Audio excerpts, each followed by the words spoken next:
정말 놀라운 사건이 발생했습니다. 최근 도쿄의 명문 슈토쿠 고등학교 학생들이 함께 기이한 행동을 보이면서 일본 사회가 크게 동요했다 합니다. 그들은 역사 수업 시간의 교과서 내용에 공개적으로 의문을 제기하고 심지어 학부모들의 격렬한 항의로 인해 학교 측은 긴급회의를 소집할 수밖에 없었다고 합니다. 흥미로운 점은 이 모든 상황이 한국으로의 교류 프로그램 이후에 발생했다는 사실입니다. 이후 역사 담당 교사의 충격적인 발언, 우리가 가르치는 역사는 편향되어 있다는 말이 공개되면서 혼란은 더욱 가중되었다 합니다. 이 모든 변화의 중심에는 한 학생이 운영하는 익명 블로그 진실을 찾아서가 있다고 하는데 과연 어떤 일이 벌어졌던 것일까요? 도쿄의 아침은 언제나 분주했습니다. 마츠오카 유미는 교복의 매무새를 단정히 고치며 집을 나섰죠. 슈토쿠 고등학교의 교복을 입은 그녀의 모습은 마치 영화 속 주인공 같았어요. 검은색 세라복과 하얀 셔츠, 붉은색 리본 타이가 어우러진 모습이 단정하면서도 우아해 보였습니다. 유미, 오늘도 연구회 있니? 어머니가 현관에서 물었어요. 유미는 고개를 끄덕이며 네, 오늘은 특별 주제 발표가 있어요라고 대답했죠. 역사인식 연구회는 유미에게 가장 소중한 활동이었습니다. 일본의 역사를 올바르게 인식하고 그것을 다른 사람들에게도 알리는 일이야말로 조국을 사랑하는 방법이라 믿었어요. 전철 안에서 유미는 역사 교과서를 펼쳤습니다. 교과서에 기록된 대동아 공영권과 아시아 해방이라는 단어들이 눈에 들어왔어요. 일본이 아시아를 위해 어떤 공헌을 했는지 기록된 페이지를 넘기며 깊은 자부심을 느꼈죠. 할아버지는 늘 말씀하셨습니다. 유미야, 우리나라는 아시아의 빛이었단다. 자민당 정치인이었던 할아버지의 말씀은 유미에게 진리나 다름없었어요. 슈토쿠 고등학교는 도쿄에서도 손꼽히는 명문이었습니다. 유미는 3년 연속 우등생 명단에 이름을 올리고 있었죠. 선생님들은 그녀를 완벽한 일본의 학생상이라고 부르기도 했어요. 유미는 그런 평가가 부끄러우면서도 내심 자랑스러웠습니다. 마츠오카 학생, 잠시 교무실로 와주겠니?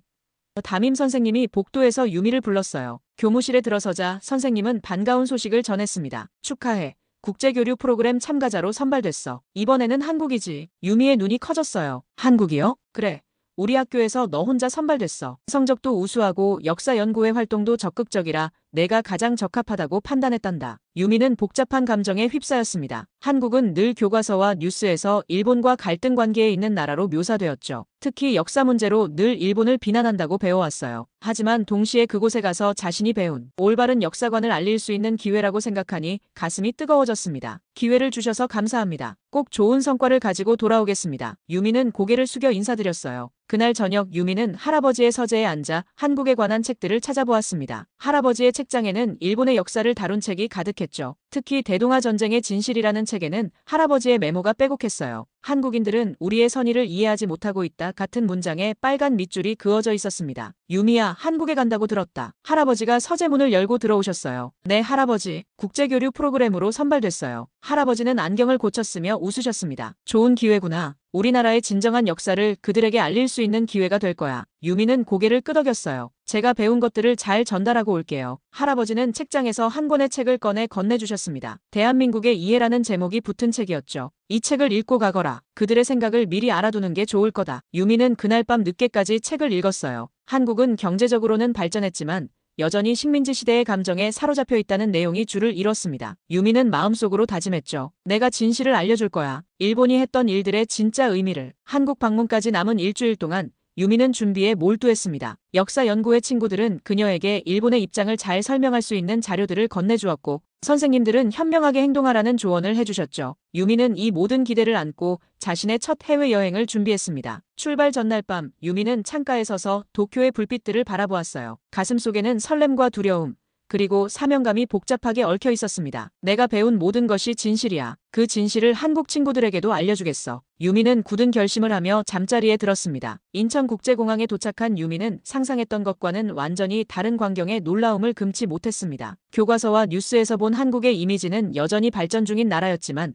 눈앞에 펼쳐진 현실은 완전히 달랐어요. 첨단 시설을 갖춘 공항은 하네다 공항보다 더 현대적이고 세련된 느낌이었죠. 유미는 자신의 선입견이 흔들리는 것을 느꼈습니다. 공항 도착장에서 유미를 기다리고 있던 한국의 교류 담당 선생님과 학생들은 예상치 못한 환대로 그녀를 맞이했어요. 환영 팻말을 든 학생들 사이에서 특히 환한 미소를 짓고 있는 소녀가 눈에 띄었습니다. 서윤이라는 이름의 그 소녀는 유미의 버디로 지정된 학생이었죠. 서윤은 유창한 일본어로 유미를 반겼습니다. 마츠오카 유미 씨, 한국에 오신 것을 환영합니다. 우리 학교에서 당신의 방문을 정말 기다리고 있었어요. 유미는 이런 따뜻한 환영에 당황했어요. 마음속으로는 조금 더 냉담한 반응을 예상했었거든요. 하지만 서윤의 진심 어린 미소 앞에서 유미의 방어적인 태도는 서서히 누그러졌습니다. 서울로 향하는 버스 안에서 유미는 창밖 풍경에 넋을 잃었어요. 고층 빌딩들이 하늘을 찌를 듯 솟아있었고 거리는 활기로 가득 차 있었습니다. 일본 미디어에서 묘사하던 한국의 모습과는 너무나 달랐죠. 유미의 마음속에 작은 혼란이 생겨났습니다. 정말 자신이 알고 있던 한국이 맞는 걸까요? 서윤의 집에 홈스테이하게 된 유미는 한국 가정의 일상을 체험하며 더욱 놀라웠어요. 서윤의 가족들은 그녀를 마치 오래된 친구처럼 대해주었습니다. 특히 저녁 식사 시간은 유미에게 큰 충격이었죠. 서윤의 할머니께서 직접 준비한 한식 요리들이 테이블에 가득했고 모두가 유미에게 음식을 권하며 즐겁게 대화를 나누었습니다. 일본 음식과 비슷한 점도 있지만 다른 점도 많죠?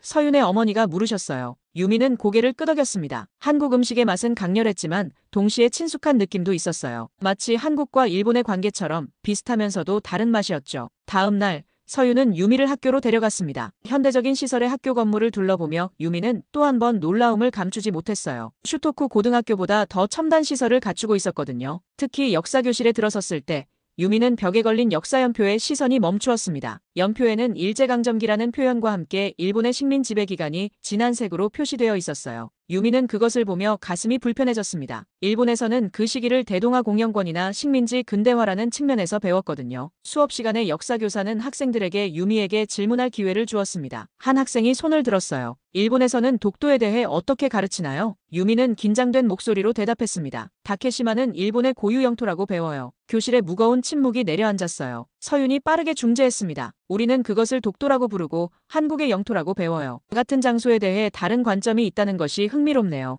유미는 자신의 확고했던 믿음이 처음으로 도전받는 느낌이었어요. 한국 학생들도 그녀만큼이나 자신들의 역사 교육을 진실이라고 믿고 있었습니다. 그들의 눈에서 진정성이 느껴졌죠. 유미는 혼란스러웠습니다. 둘 다 진실이라고 믿는데 이렇게 다를 수 있을까요? 그날 저녁 유미는 서윤과 함께 한강공원을 산책했어요. 서울의 야경이 강물에 반사되어 아름다운 풍경을 만들어냈습니다. 두 사람은 많은 이야기를 나누었고 유미는 서윤이 자신과 크게 다르지 않다는 것을 느꼈어요. 같은 음악을 듣고 같은 영화를 보고 비슷한 꿈을 꾸는 평범한 10대였죠. 하지만 역사에 대한 대화가 시작되자 분위기는 달라졌습니다. 서로가 배운 역사가 너무나 달랐기 때문이었어요. 유미는 자신이 믿어왔던 역사관이 흔들리는 것을 느꼈지만 아직은 일본의 교과서를 의심할 준비가 되어 있지 않았습니다. 하지만 한국 친구들의 진심 어린 태도와 따뜻한 환대는 유미의 마음속 어딘가에 작은 균열을 만들기 시작했어요. 다음 날 아침 유미와 서윤은 서대문 형무소 역사관으로 향했습니다. 하늘은 맑았지만 유미의 마음은 어딘지 무거웠어요. 지하철에서 서윤이 방문할 곳에 대해 설명해주는 동안 유미는 창밖을 응시하며 복잡한 감정에 빠져 있었죠. 일본에서 배운 역사와 한국에서 보고 듣는 것들 사이의 간극이 너무 컸기 때문입니다. 서대문 형무소에 도착했을 때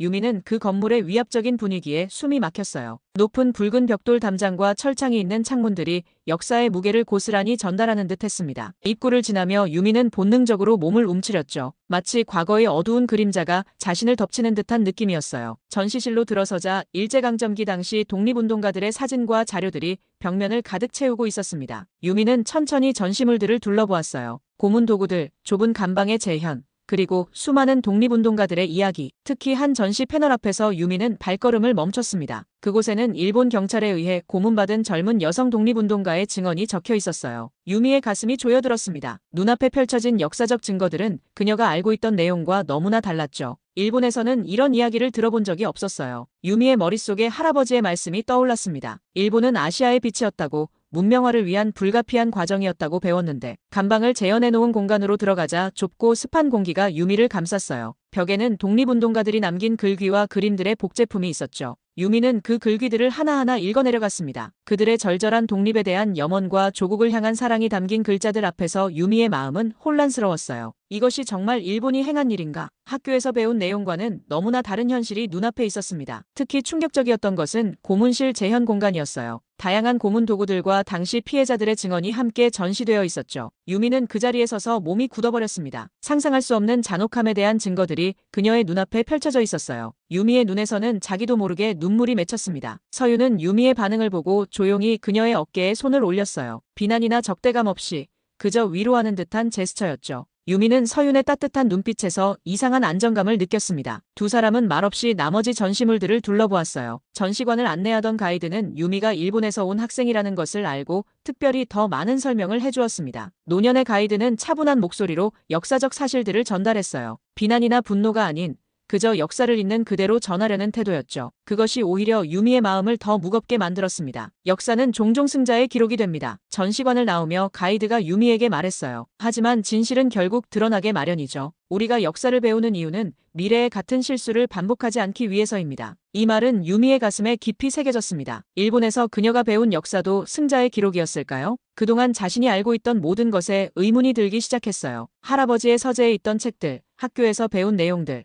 그리고 역사연구회에서 토론했던 주제들까지. 서대문형무소를 나와 근처 공원에 앉았을 때 유미는 깊은 침묵에 빠졌습니다. 서윤은 유미의 상태를 이해한 듯 조용히 그녀의 곁을 지켜주었어요. 유미의 머릿속은 혼란스러웠죠. 한편으로는 일본에서 배운 역사를 신뢰하고 싶었지만 다른 한편으로는 눈앞에서 본 증거들을 무시할 수 없었습니다. 괜찮아?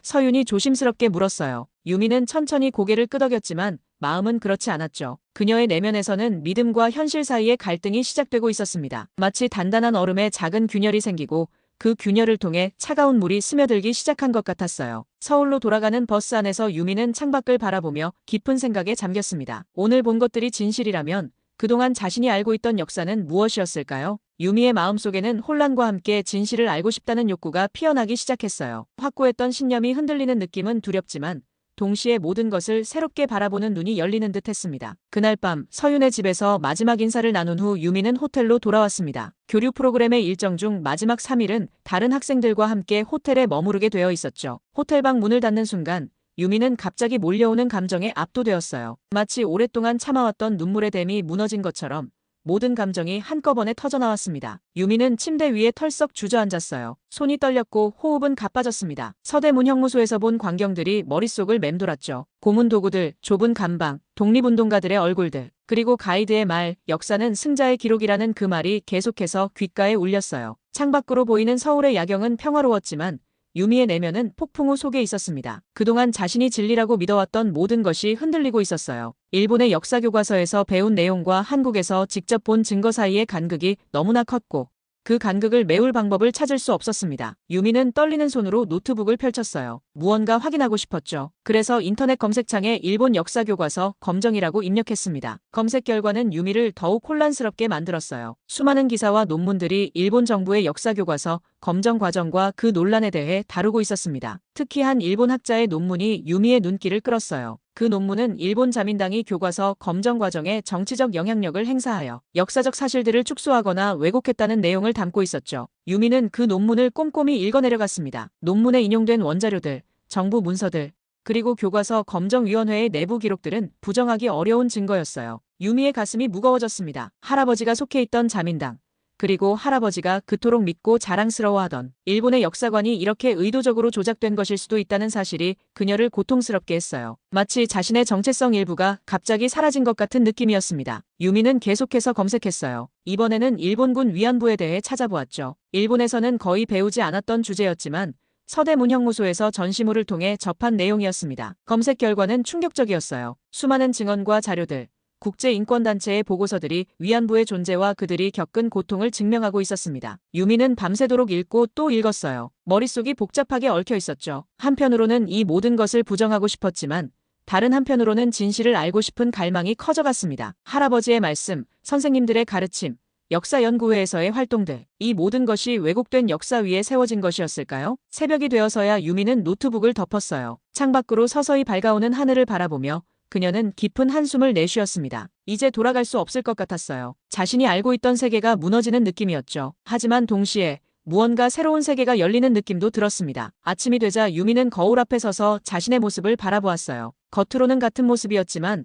내면은 완전히 달라져 있었습니다. 어제의 유미와 오늘의 유미는 다른 사람 같았죠. 자신이 믿어왔던 모든 것에 의문을 품게 된 지금 유미는 어디로 가야 할지 알 수 없었어요. 호텔 레스토랑에서 다른 교류 학생들과 아침 식사를 하는 동안에도 유미는 조용했습니다. 다들 한국에서의 경험을 신나게 이야기하는 동안 유미는 자신의 생각에 잠겨 있었어요. 한국에서의 경험이 단순한 문화체험을 넘어 자신의 세계관을 완전히 뒤흔들어 놓은 사건이 되리라고는 예상하지 못했습니다. 일본으로 돌아가는 비행기를 기다리며 유미는 창가에 앉아 인천공항의 풍경을 바라보았어요. 5일 전 처음 이곳에 도착했을 때의 기대와 확신이 가득했던 자신과 지금 혼란과 의문으로 가득 찬 자신이 너무나 달라 보였습니다. 한국에서의 경험은 짧았지만 그 영향은 유미의 삶에 깊은 흔적을 남길 것이 분명했어요. 비행기가 도쿄를 향해 날아오르는 동안 유미는 창밖의 구름을 바라보며 생각했습니다. 이제 돌아가면 무엇을 해야 할까? 자신이 알게 된 진실을 어떻게 받아들여야 할까? 그리고 무엇보다 할아버지와 가족들, 친구들에게 어떻게 이 모든 것을 이야기할 수 있을까? 유미의 마음속에는 두려움과 함께 진실을 향한 작은 용기가 싹트기 시작했어요. 일본으로 돌아온 지 일주일이 지났습니다. 유미는 학교 생활에 다시 적응하려 노력했지만 모든 것이 달라 보였어요. 교실의 풍경은 같았고 친구들의 얼굴도 같았지만 유미의 눈에 비치는 세상은 완전히 달라져 있었습니다. 마치 오랫동안 착용했던 유리가 벗겨진 것처럼 모든 것이 더 선명하고 또 다르게 보였죠. 역사 시간에 선생님이 대동아 공영권에 대해 설명할 때 유미는 불편함을 느꼈습니다. 예전에는 그저 받아들였던 설명들이 이제는 의문으로 가득 찼어요. 서대문 형무소에서 본 증거들, 그리고 호텔에서 밤새 읽었던 자료들이 머릿속을 맴돌았죠. 하지만 유미는 질문하지 않았습니다. 아직 준비가 되지 않았기 때문이었어요. 역사연구회 모임 날 유미는 가슴이 두근거렸습니다. 한국 방문 경험을 공유하기로 예정되어 있었거든요. 유미는 조심스럽게 프레젠테이션을 준비했어요. 한국의 발전된 모습, 친절한 사람들, 그리고 풍부한 문화적 경험에 대해 이야기했습니다. 하지만 역사적 갈등이나 서대문 형무소에서의 경험은 언급하지 않았어요. 발표가 끝나고 질문 시간이 되자 한 학생이 물었습니다. 한국 학생들은 역사에 대해 어떻게 생각하나요? 독도 문제나 위안부 문제에 대해서요.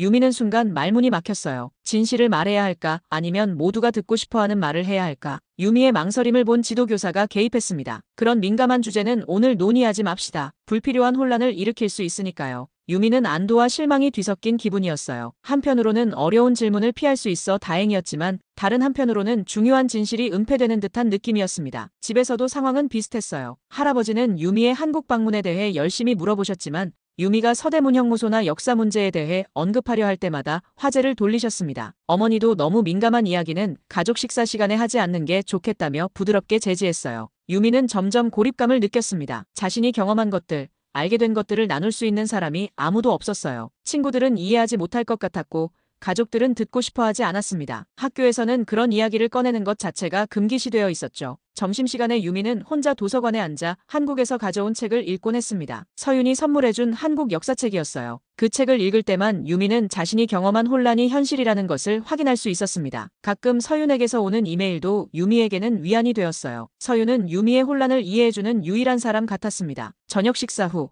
유미는 자주 자신의 방에 틀어박혔어요. 인터넷으로 더 많은 자료를 찾아보고 일본의 역사 왜곡에 대한 국제적인 연구들을 읽어내려갔습니다. 하지만 이러한 행동은 유미를 더욱 고립시켰어요. 가족들은 유미가 이상해졌다고 걱정했고 친구들은 유미가 멀어지고 있다고 느꼈습니다. 주말 오후 유미는 할아버지의 서재로 향했습니다. 가족들이 모두 외출한 집은 고요했고 유미의 발걸음만이 나무 바닥을 따라 울렸어요. 할아버지의 서재는 언제나 유미에게 지식과 지혜의 공간이었습니다. 어린 시절부터 이곳에서 많은 것을 배웠고 할아버지의 가르침을 통해 세상을 이해했죠. 하지만 이제 유미는 다른 목적으로 이 공간을 찾았습니다. 진실을 찾기 위해서였어요. 서재에 들어서자 오래된 책 냄새가 유미를 반겼습니다. 벽면을 가득 채운 책장들, 무거운 나무 책상, 그리고 할아버지가 즐겨 앉던 가죽 안락 의자까지 모든 것이 친숙했어요. 유미는 천천히 책장들을 살펴보기 시작했습니다. 역사책들, 정치 관련 서적들, 그리고 할아버지의 정치 활동 시절 모은 자료들이 정리되어 있었죠. 유미의 시선이 책장 위쪽에 있는 작은 나무 상자에 머물렀어요. 할아버지가 특별히 아끼는 물건들을 보관하는 상자였습니다. 평소에는 손이 닿지 않는 곳에 있었지만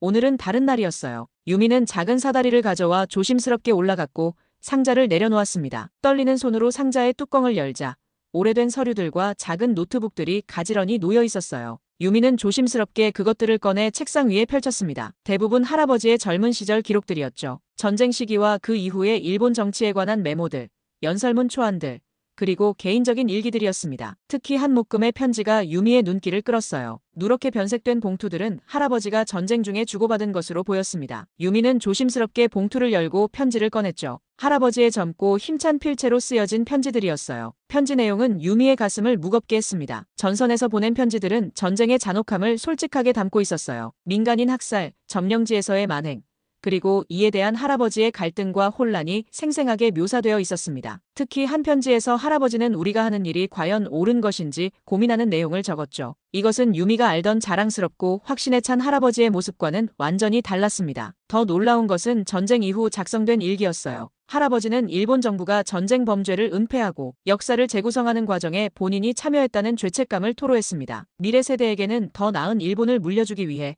국가의 명예를 지키기 위해라는 명목하에 진실을 감추는 일에 협력했다는 고백이었죠. 유미의 손이 떨렸어요. 눈물이 뺨을 타고 흘러내렸습니다. 할아버지조차 진실을 알고 있었다는 사실, 그리고 그 진실을 유미와 같은 후세대로부터 의도적으로 숨겼다는 사실이 그녀를 고통스럽게 했어요. 유미가 평생 신뢰했던 사람, 그녀의 역사관과 세계관 형성에 가장 큰 영향을 미친 사람이 이런 비밀을 간직하고 있었다니. 서재의 창문으로 스며드는 오후의 햇살 아래 유미는 완전한 혼란에 빠졌습니다. 모든 것이 거짓이었다는 사실을 받아들이기엔 너무 고통스러웠어요. 국가가, 학교가, 그리고 가장 사랑하는 할아버지까지 유미에게 왜곡된 역사를 가르쳤다는 현실이 그녀를 덮쳤습니다. 밤이 깊어가는 시각, 유미는 컴퓨터 앞에 앉아 있었습니다. 지난 몇 시간 동안 할아버지의 서재에서 발견한 자료들을 정리하고 생각을 정리했어요. 방 안은 어두웠고 컴퓨터 화면에서 나오는 푸른 빛만이 유미의 얼굴을 비추고 있었습니다. 깊은 한숨과 함께 유미는 새로운 블로그 페이지를 열었어요. 손가락이 키보드 위에서 잠시 멈추었다가 이내 결연한 의지로 타이핑을 시작했습니다. 진실을 찾아서라는 제목의 블로그였어요. 익명으로 만든 이 공간에 유미는 자신의 경험을 솔직하게 기록하기 시작했습니다. 한국 방문에서 느낀 충격, 서대문 형무소에서 본 역사적 증거들, 그리고 할아버지의 서재에서 발견한 진실까지. 유미의 가슴은 두근거렸고 손은 떨렸지만 계속해서 글을 써내려갔어요. 이것은 단순한 고백이 아니었습니다. 유미는 자신이 받은 교육과 실제 역사적 사실 사이의 괴리를 분석했고 일본 교과서의 구체적인 왜곡 사례들을 지적했어요. 할아버지의 일기와 편지에서 발견한 내용도 조심스럽게 기록했습니다. 물론 할아버지의 신원이 드러나지 않도록 주의했지만 그 내용의 본질은 그대로 전달했어요. 첫 번째 글을 올리고 나서 유미는 깊은 안도감을 느꼈습니다. 마치 오랫동안 무거운 짐을 내려놓은 것 같았어요. 침대에 누워 천장을 바라보며 유미는 자신이 내린 결정에 대해 생각했습니다. 위험한 선택일 수도 있었죠. 학교에서, 가정에서, 사회에서 비난받을 수도 있었습니다. 하지만 진실을 감추는 것보다는 나은 선택이라고 믿었어요. 다음 날 아침, 유미는 놀라움에 눈을 크게 떴습니다. 블로그에 수십 개의 댓글이 달려 있었어요. 대부분은 공감과 지지의 메시지였습니다. 비슷한 경험을 한 일본 학생들, 역사 왜곡의 문제의식을 가진 교사들, 그리고 국제적인 독자들까지 유미의 용기 있는 고백이 많은 이들의 마음을 움직인 것이었죠. 이에 용기를 얻은 유미는 더 많은 글을 올리기 시작했습니다. 역사 왜곡의 구체적인 사례들, 자신이 조사한 자료들, 그리고 교과서와 실제 역사적 증거 사이의 모순점들을 체계적으로 정리했어요. 블로그는 빠르게 인기를 얻었고 학교 내에서도 소문이 퍼지기 시작했습니다. 학교 도서관에서 유미는 몇몇 친구들이 자신의 블로그를 읽고 있는 모습을 발견했어요. 그들은 유미가 블로그의 주인이라는 사실을 모르고 있었지만 그 내용에 대해 진지하게 토론하고 있었습니다. 유미의 가슴에 따뜻한 희망이 피어올랐어요. 변화는 이미 시작되고 있었습니다. 역사 수업 시간에도 변화가 감지되었어요. 예전에는 질문 없이 받아들이기만 했던 학생들이 이제는 의문을 제기하기 시작했습니다. 선생님, 교과서에 나오지 않는 위안부 문제에 대해 더 알고 싶어요. 독도, 아니 다케시마 영유권의 역사적 근거는 정확히 무엇인가요? 같은 질문들이 나오기 시작했죠. 봄바람이 벚꽃잎을 흩날리는 3월의 어느 날, 유미는 학교 옥상에 서서 캠퍼스를 내려다보았습니다. 지난 몇 개월 동안 그녀의 삶은 완전히 달라졌어요. 블로그를 시작한 이후 유미의 내면에는 새로운 힘이 생겨났습니다. 두려움은 여전히 있었지만 그것을 뛰어넘는 용기와 확신이 자리 잡았죠. 유미의 블로그는 이제 전국적인 주목을 받고 있었습니다. 익명의 역사 탐색자로 알려진 그녀의 글은 학생들뿐 아니라 교사들, 학자들, 심지어 일부 언론인들에게까지 영향을 미치고 있었어요. 처음에는 혼자였지만 이제 유미 주변에는 같은 뜻을 가진 친구들이 모여들었습니다. 학교 내 작은 모임에서 시작된 진실 역사 연구회는 이제 10여 명의 열정적인 학생들로 구성된 활동적인 그룹이 되었어요. 그들은 함께 역사를 재학습하고 교과서의 편향성을 지적하는 리포트를 작성하며 때로는 공개 토론회도 개최했습니다. 유미는 이 그룹의 중심에 서 있었지만 블로그의 익명성은 계속 유지했죠. 가정에서의 상황도 변화하고 있었습니다. 어느 저녁 식사 시간에 유미는 용기를 내어 한국에서의 경험과 그 이후 알게 된 진실들을 가족들에게 이야기했어요. 부모님은 처음에 당황했지만 유미의 진지함과 확신에 찬 모습에 점차 귀를 기울이기 시작했습니다. 특히 어머니는 유미의 성장한 모습에 깊은 감명을 받았어요. 할아버지와의 대화는 가장 어려웠습니다. 유미는 할아버지의 서재에서 찾은 일기와 편지에 대해 직접적으로 언급하지는 않았어요. 대신 역사적 진실에 대한 자신의 견해를 조심스럽게 나누었습니다. 할아버지의 눈에는 복잡한 감정이 어렸지만 그는 유미의 말을 끝까지 들어주셨어요. 대화가 끝난 후 할아버지는 오랫동안 침묵하다가 단 한마디를 했습니다. 내가 옳다. 서윤과의 연락은 계속 이어졌어요. 이메일과 영상통화를 통해 두 사람은 서로의 나라에서 일어나는 변화들을 공유했습니다. 서윤은 유미의 활동에 깊은 지지를 보냈고 한국에서도 일본 문화와 역사에 대한 균형 잡힌 이해를 위한 활동을 시작했다고 했어요. 그들의 우정은 역사적 갈등을 넘어 깊어져 갔습니다. 봄이 깊어가는 어느 날 유미는 서대문 형무소에서 만났던 가이드에게 편지를 썼습니다. 자신의 변화와 활동에 대해 진솔하게 이야기하며 그날의 말씀이 자신의 삶을 얼마나 변화시켰는지를 전했어요. 편지를 붙이면서 유미는 깊은 감사함을 느꼈습니다. 한국 방문은 고통스러운 깨달음의 시작이었지만 그것은 결국 진정한 성장의 계기가 되었기 때문이었죠. 이제 유미는 더 이상 누군가에게 주입된 역사관을 가진 수동적인 학생이 아니었습니다. 그녀는 스스로 생각하고 질문하고 진실을 찾아가는 독립적인 인격체로 성장했어요. 그리고 그 여정은 계속되고 있었습니다. 유미의 이야기는 단지 한 학생의 변화가 아닌 진실을 향한 끝없는 탐구의 시작이었습니다.